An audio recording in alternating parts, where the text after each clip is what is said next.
Weekly, GarageBand, GarageBand Weekly, GarageBand Weekly. Need an answer to your question. John, he'll have a suggestion. He's a fountain of all knowledge. I think he might have gone to GarageBand College. What he doesn't know, we'll try and find out. So join the chat and give him a shout. Hey, John. Hey, John. GarageBand Weekly.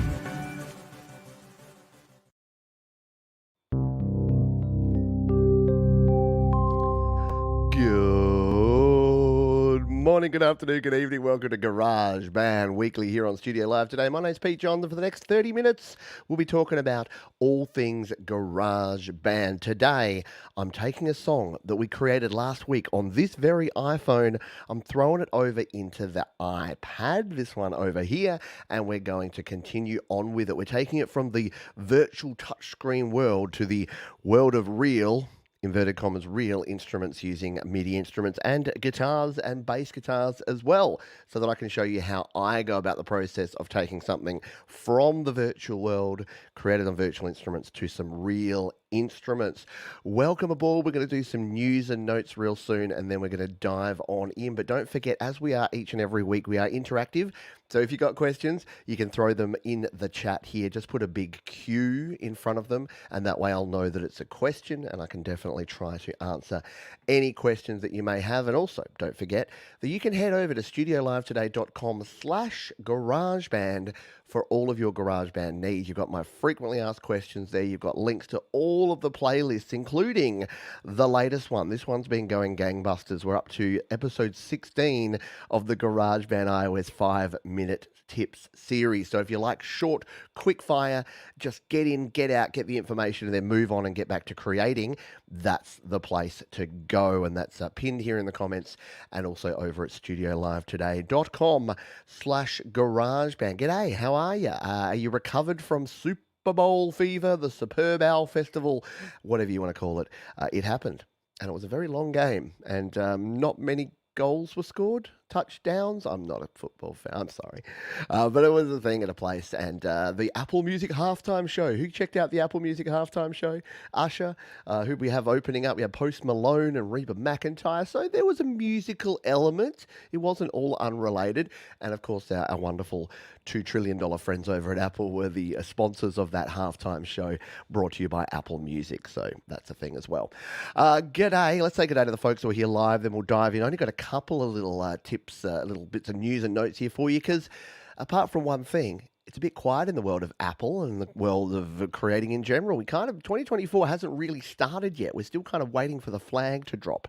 G'day to Mark Bro, to Princess LDG, to Jode Star, to Andrea. Always good to see you, Andrea. G'day Darren up there in Queensland. G'day Phil Gone.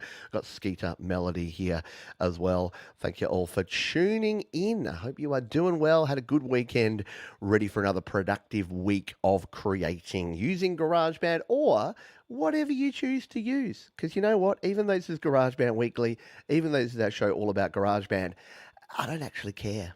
A lot of people say to me, they're like, oh, you must feel really bad when people move away from GarageBand and graduate to Logic or to Pro Tools or to something. Not at all. As long as you're creating music, my goal, my mission statement here at Studio Live today has always been to help you create, record, and release your best music. It's why I didn't call it GarageBand Live today. Yes, we do a GarageBand show. Yes, I love GarageBand. But whatever you use, as long as you are doing a few things, as long as you're having fun and enjoying it, because if you're not enjoying it, you're doing something wrong. And as long as you're getting the best out of what you're using, you're creating, recording, and releasing your best music, you're golden. G'day, Bradley McKnight. Hello, Rise of Dark Leela. Hello, David M. And the Falcro is not here, despite the fact that it looks like he is. There you go. Mysterioso.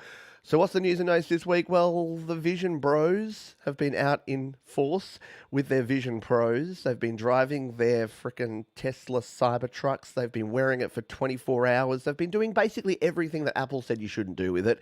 Of course they have. Why? Because clicks. Because clickbait. Because YouTube. Because TikTok. Because Instagram. Because social media in 2024. So if you scrape all that away, all the BS, have we actually seen what the Vision Pro can do yet? And is it going to be a device that any of us are going to want to put on our faces and strap on in the near future? I'm seeing some positive signs, but it's a long way to go. So if you're not aware, if you haven't been following along at home, the Vision Pro is out there. It's in the wild. People in the public can buy it. $3,500. You can only buy it in the US. Apparently, it's coming to other countries later in the year. And people have been using it to do all sorts of things. In terms of creativity, though, I haven't seen a lot in the way of creativity. Some people have shown editing videos on there, which I think, I don't know, kind of feels like it's going to be more clunky. I kind of need a touch screen or a mouse and keyboard to do a lot of editing. And I fear that music creation, outside of some cool things like virtual instruments, there's a virtual Moog app. Moog, how do you say it? Anyway, there's a Moog app that's like a virtual Moog synth where you can, use your fingers and do kind of Minority Report style moving around. I'm waiting for the virtual theremin. I think that's got to be the killer app for the Vision Pro. I would lay down my 3,500 clams right now if I could sit and play a virtual theremin or a bit of pedal steel. Like imagine a pedal steel that you can just put out in front of you and play along with. A man can dream, can't they? We haven't really seen in terms of music production, and I don't know that we will. I mean, things like the reason that the iPad and the iPhone are good for music production is that they are hands-on, but they're familiar enough to what we've done before. That's why I think iPad and iPhone music production works. Whereas this is another step. Yes, it's like a giant iPad strapped to your face, but the clicky, the like doing the little hand gestures and moving things around, I'm not sure it's ever going to be conducive to things. As Mark Bro says here, they were quicker. I know Vision Pro 1.01's out and 1.1 beta's already out there, and I'm like, oh yeah, imagine if Logic Pro moved this fast, or heaven forbid, GarageBand iOS. G'day Matt, g'day Ed Z. Thank you for being here. Don't forget, if you're coming in late and you got questions, put a queue in front of them. We will be doing some creating in a minute, but we got plenty of time. The only other thing that I wanted to mention, I've already mentioned, so I don't really need to mention it at all. It's our 5-minute tip series. The latest one here was on the keyboards, and I managed to cram all 13 plus features. And the reason it's plus is that you go into some features and there's like multiple features, but all 13 features of the keyboard we crammed into. I was trying really hard to get it under 5 minutes. Turns out I overachieved because 3 minutes 21. And I don't think it was too rushed. I think we covered everything pretty well, but we've covered everything in the drums. So all your smart drums, your beat sequences, how to mix drums, using Apple loops for drums. And now we're moving into we did our world instruments, and now we're moving into keyboard instruments. So we've covered keyboard velocity, which is a very important concept to understand first up. And then we've covered the keyboards in general. And guess what? We got Alchemy synths, we've got bass, we've got strings, we've got a whole bunch to come. And that's basically going to be our focus here in the first half of 2024, is revamping all of those quick tip videos I did 5-6 years ago and making sure that they're 2024 compliant and that you have access to that. And let's be honest, that I have access to it too, because I often forget how to do things and then have to go back in time to my own videos. I'm happy to admit that. It's the way it goes. And it's the same thing. And the only reason that I hold out hope, David, as David says here, I think Vision Pro is going to be more of a consumption tool than a production tool. I think you're right. But we did kind of say the same thing about the iPad and the iPhone, and then people started kind of hacking it and doing cool things with it. So I'm hoping that once more users get their hands on this and start playing around with it, and app developers in particular get a look at this, I don't know. I reckon there's a gap there. If Apple are not going to do a lot with Logic and with GarageBand on this thing, there's a gap there for someone like a Steinberg with Cubasis or a Nano Studio, or someone to step up and make something cool that could be the next wave. I'm thinking more in terms of electronic music. So if you think in terms of like Tractor Control and Ableton Live and live loops, grids and that sort of thing, like doing that, I think is a lot more in line with what Vision Pro could do than regular tracking, than the sort of stuff I do where, you're doing linear multi-track recording. I can't imagine being able to pick up a guitar while you've got this clunky headset on with a cable and a battery and trying to play in a riff. I just don't see it happening that way. But for electronic music production and for DJing and for that sort of thing, I think it could be a thing. Wait till the first rave where the dude's up there with the Vision Pro, just with his hands in the air, just doing his thing. It's happening. It's coming to a warehouse near you. Alrighty. Is it time to play some music? I think it is. Let's fire up, because today we're taking a song that we created, hello Tremor Bear, that we created last week. So I'm going to take a step back here and go back to my GarageBand, because last week, if you missed last week's show, what I did is I fired up my iPad and I created this little jam. I called it GBW Jam because it's GarageBand Weekly Jam. And we created this using just the virtual instruments. So let's load it up, and it's going to be easier to explain and to show you than to try and explain it here. So this is the track we put together here. We've started with drums. So I literally hand played in these drums. It sounded like this. Just because I wanted a bit of a drum beat. I then threw Graham in here and told Graham to follow those drums. So he created something a bit cool. We then used the virtual bass to play in a bit of a sound with the P bass. We then grabbed a guitar, the virtual guitar, and jammed out on this.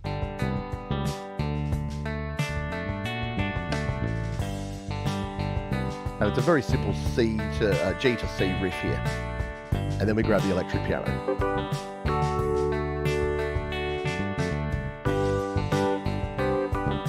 And that's kind of what we came up with. Just a little riff, a little idea, just to kind of show that when you're on the go, you can put together a bunch of stuff and you can work with it. This is me doing a little testing there. I'll just delete that one out. So this is where we're at the moment. When I'm creating a song and I'm doing something like this, that's sort of what I do when I'm out on the go. And then when I come back, of course, I want to replace this bass and this guitar and these keys, and that's what we're going to be doing today. I'm going to show you how I approach this and how you can do it as well if you've got like your phone for your mobile sort of idea generation, and then when you get back to your studio or your bedroom or wherever you do your garage banding from, you can then go ahead and record here. So we're going to start with the bass. So let's just go with our drums and bass. Now I'm listening to this. As much as I like the kind of funky groove of being a bit slower, I kind of want to speed this up a bit. It's at 90 at the moment, and I reckon it needs to be I reckon it needs to be about 102. I reckon it needs to be about here. And here's the beauty part of using virtual instruments to start with. We get to just change things around because everything will just follow. So now, moving on a little bit better, right?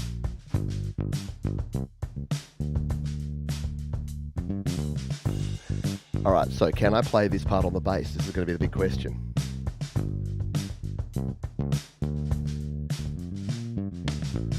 Oh, that little riff there is going to be fun. Doodle-doo-doodle-doodle-doo. So yes, as Mark says, we now know who's the better drummer. Let's see if I'm better on a real bass than a virtual bass. I don't have confidence here, but let's give it a crack. So I'm just going to turn the bass up so I can sort of hear this riff. We're going to add a amp sim. We're going to go and just tap on our bass and just use the classic stack, the default here. Now I've got my guitar, my bass guitar plugged into my Steinberg UR22C audio interface as I use in most of these videos. If you want to find out all the things I use, studiolivetoday.com/gear is my complete gear guide. You'll see everything. I had a mate from high school that emailed me this week, or sent me a Facebook message actually. He's like, Pete, what do I use to record good quality XLR microphones? And I said Steinberg UR22C or Focusrite Scarlett, Solo or 2i2. And hopefully he's going to go and take that advice and not buy something cheap, because you get value. You get a benefit from having a decent sound from a slightly better quality audio interface, in my humble experience. All right, so here is our bass, and what I need to do is just sort of practice this part in a little bit. So we're going to, in fact, you know what I'm going to do? I'm going to use a little tip. I'm going to give you an extra tip here. If you hit the plus button here and we just throw on another guitar here, so we've got the Glam Rock here, and make sure that this one is on input 1. We can use the 2-input method to actually have these both record at the same time, which is kind of cool. So if we come in here do I remember how to do this? Not multi-take. Where's our record buttons? See, I've completely forgot. I haven't done this in so long that I don't think I have multi-track recording set. There it is, multi-track recording. Boom. I remembered. So now what we can do is actually queue up both of these tracks. We only want to hear this one because the other one's got nothing plugged in anyway. So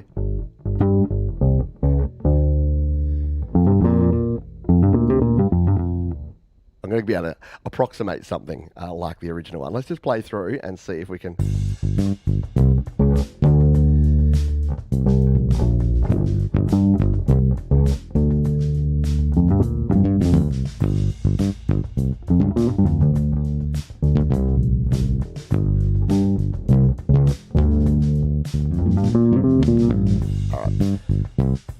may not be able to completely replicate it, but I think I know the groove and I know kind of what we're going for here. So now we can... All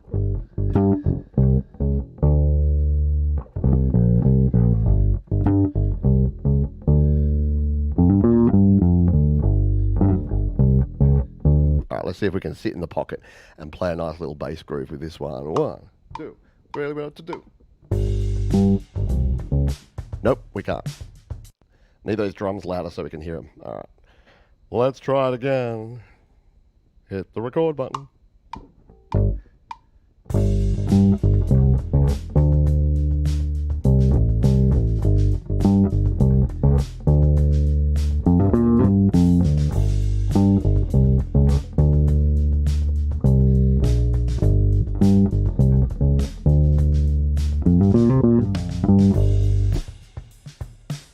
That was a little bit rough, especially that sort of opening part there. Let's just see if for shits and giggles we can just clip out the bit that we did okay at and forget the start. And just for the sake of time here, let's loop that one out, shall we? Let's see.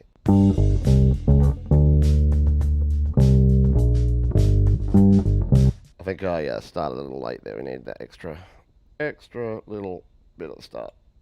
Oh, move. There we go. That's better.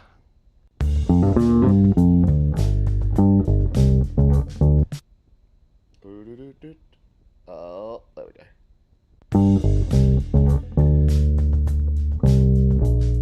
No, I've completely messed it up now. All right, this is the challenge of doing things live. We'll just go with the messed up part at the start there.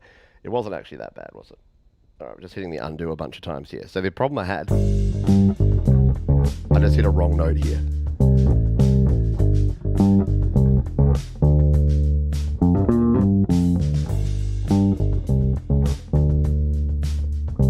There it was. I just didn't clip it in the right place when I split it the first time. I should have split it there, right on the bar line, not on the other spot. That's better. So yeah, we can mix and match and play around with this later, but what we'll do is we'll just loop out that second version all the way through there, because that should continue on. Nope.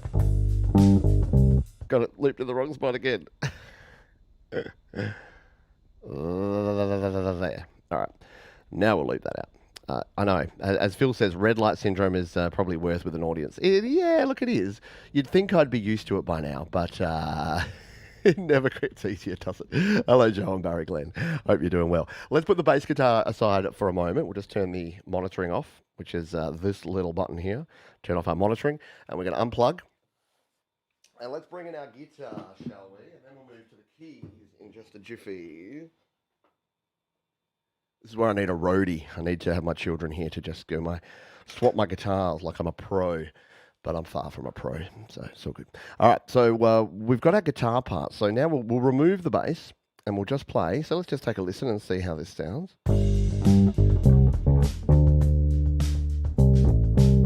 Yeah, there's that horrible note.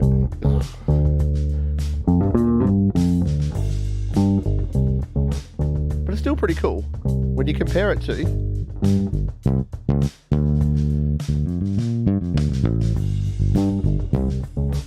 Definitely a more organic kind of tone that we've got here. All right, let's duplicate this out. I like to duplicate out because I know that this is all set now, and then I can just basically hit that one. There you go. It's going to bring it straight on in. You could hear it coming in. But we're going to change this up. So we don't want to use the bass. We want to use a guitar amp. And we want, we want probably more of a clean or maybe a processed tone on this one. Let's go processed, and let's go with, like, say, maybe a big sustain here. And if we turn the monitoring on here, we can realize that my guitar was not plugged in properly. Let's use the tuner. I could use my tuner, but I'm going to use the tuner here in GarageBand.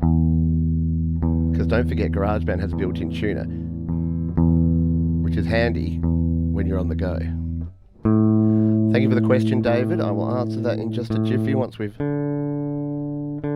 thrown these tracks in here and tuned up. Could Johns have tuned his guitar before a half-an-hour show to save time? Probably. Is he going to learn from his mistakes? Potentially not. You came for the tuning. You come for the information, you stay for the tuning, right? Okay, so let's see what we played here originally.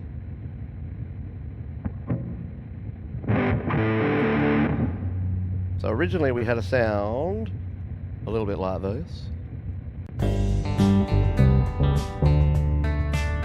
Much cleaner, isn't it? So we need something. Maybe like a tremolo sound? And what were we playing here?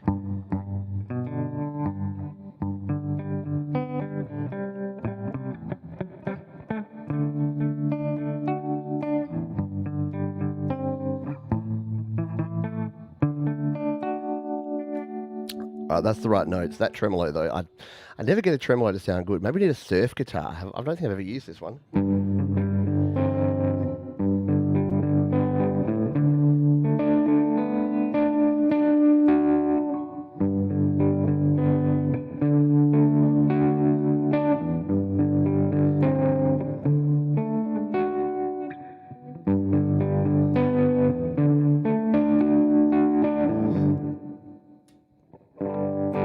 Let's try this with this surf guitar. Yeah, the tremolo sounded kind of cool, but I don't know. There's something about a tremolo that doesn't really work for me. So we need to play the G into the D, isn't it? Yeah. So we'll take away that guitar and we'll play along with these ones. We come back to our thingy and we will, again, cue up the 2 tracks that we need here. Remember, we're just using this as a dummy track. Don't get confused. And then we'll play along with this.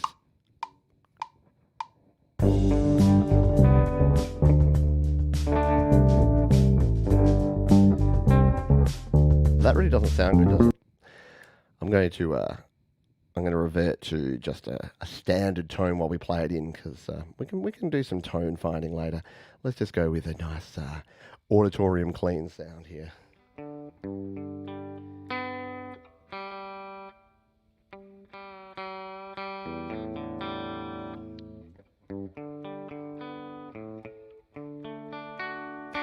The intonation on this guitar is pretty terrible at the moment too, so not making excuses for my poor guitar playing, but it definitely needs some attention. Let's just try and play this part.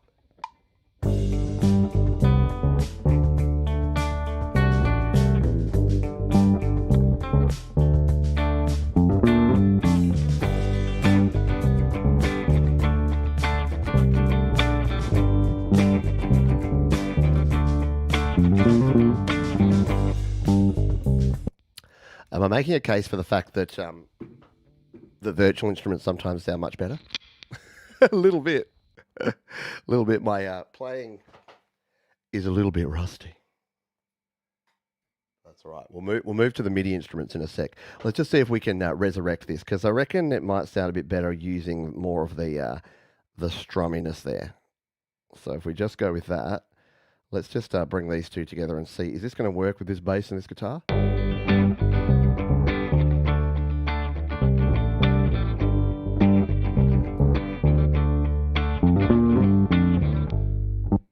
Doesn't sound great, does it? Because the tuning and the intonation on that guitar is a bit rough. We'll go. Maybe we'll leave it for now, and we'll re-explore that. But we've got the keyboard here, so let's do some keys. So originally our electric piano keys were doing something like this.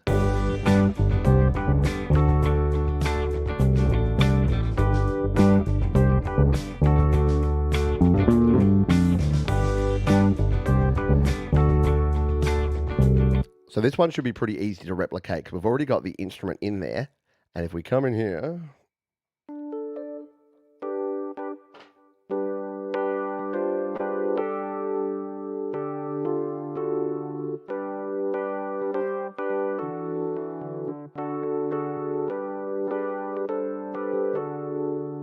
and we can play it in. So let's just give this a crack. And then we'll just throw in a couple of other instruments just to have some fun with this. So let's do it.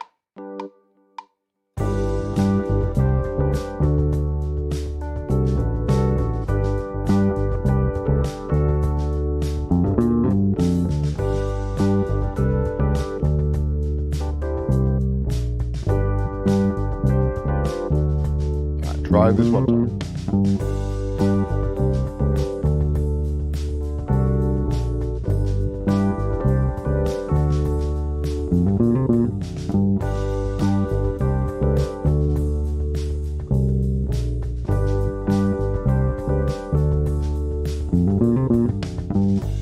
think that last one there worked okay. And this is the good thing is that if you're playing a repeating pattern, don't forget that you really only need to get it right once. If it's something like this, then you can just grab that and move that and loop it for the whole song. Da, da, da, loop it out.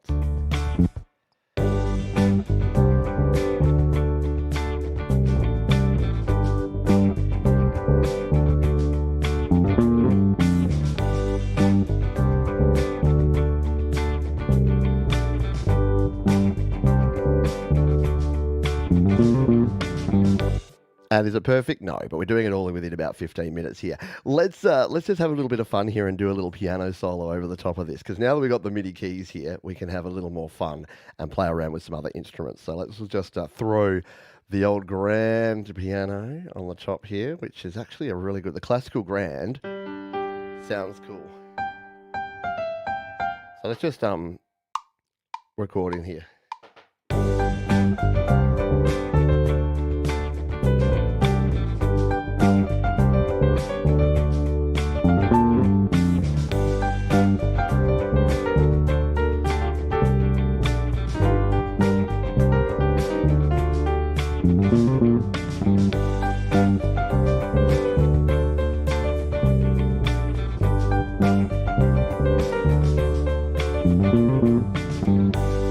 All right, I like that last little bit there. So again, we'll steal the best bit here.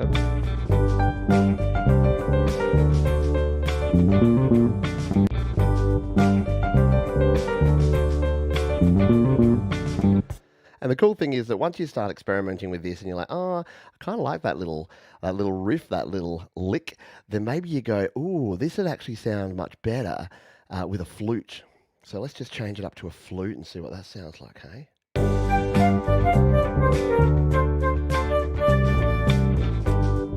Right? Or you're like, oh, maybe clarinet actually.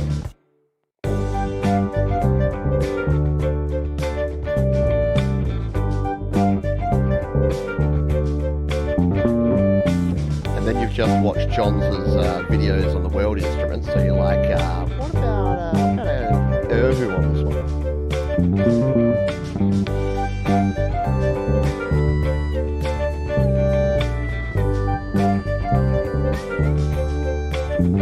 Let's record that in.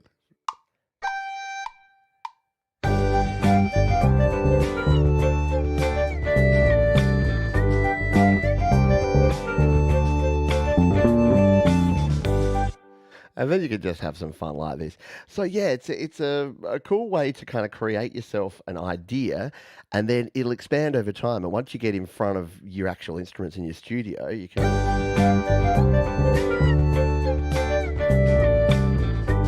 create something completely different to what you originally were trying to do.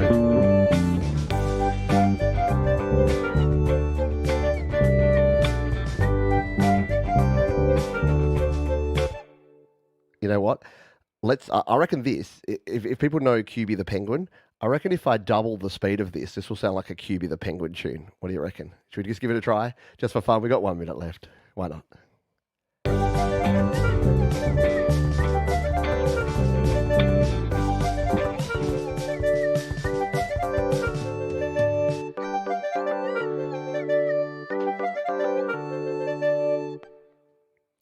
And there you go. Yes, yeah, look, I should do a lot more. I should play around with this more. But it was really more just to show the process and the power of GarageBand to jump from one platform to another here. We had one question that came in through. It was from David M. Is it possible to record MIDI as an audio file and then use the plugins being used as a physical bass instead of having to actually play the bass part? Great question. Let's close with this because it's something that I love doing and playing around with. Yes, 100%. So let's show you how to do that now. We'll just come in here. So say you don't have a real bass, because a lot of us don't. But yeah, if you come in here and you've got your P bass sound, I forgot that I still had it at a ridiculous speed. All right, let's drop that back down to around about the 100 mark. And then you've got this sound. All you need to do is tap here, right here on the icon, and then hit the merge button. What this is going to do is it's going to grab this virtual track and turn it into an audio track. So boom, there is your bass, and here it is. And what you can then do is you can grab that and put it on. So say you've got like your bass track here, you can use your bass amp sim to play that bass track that you've recorded there. You can also come in here and add in all the plugins and all the other things you would want to, and you can treat it just like an audio track. So you could like change around. You want more of like a distorted sound.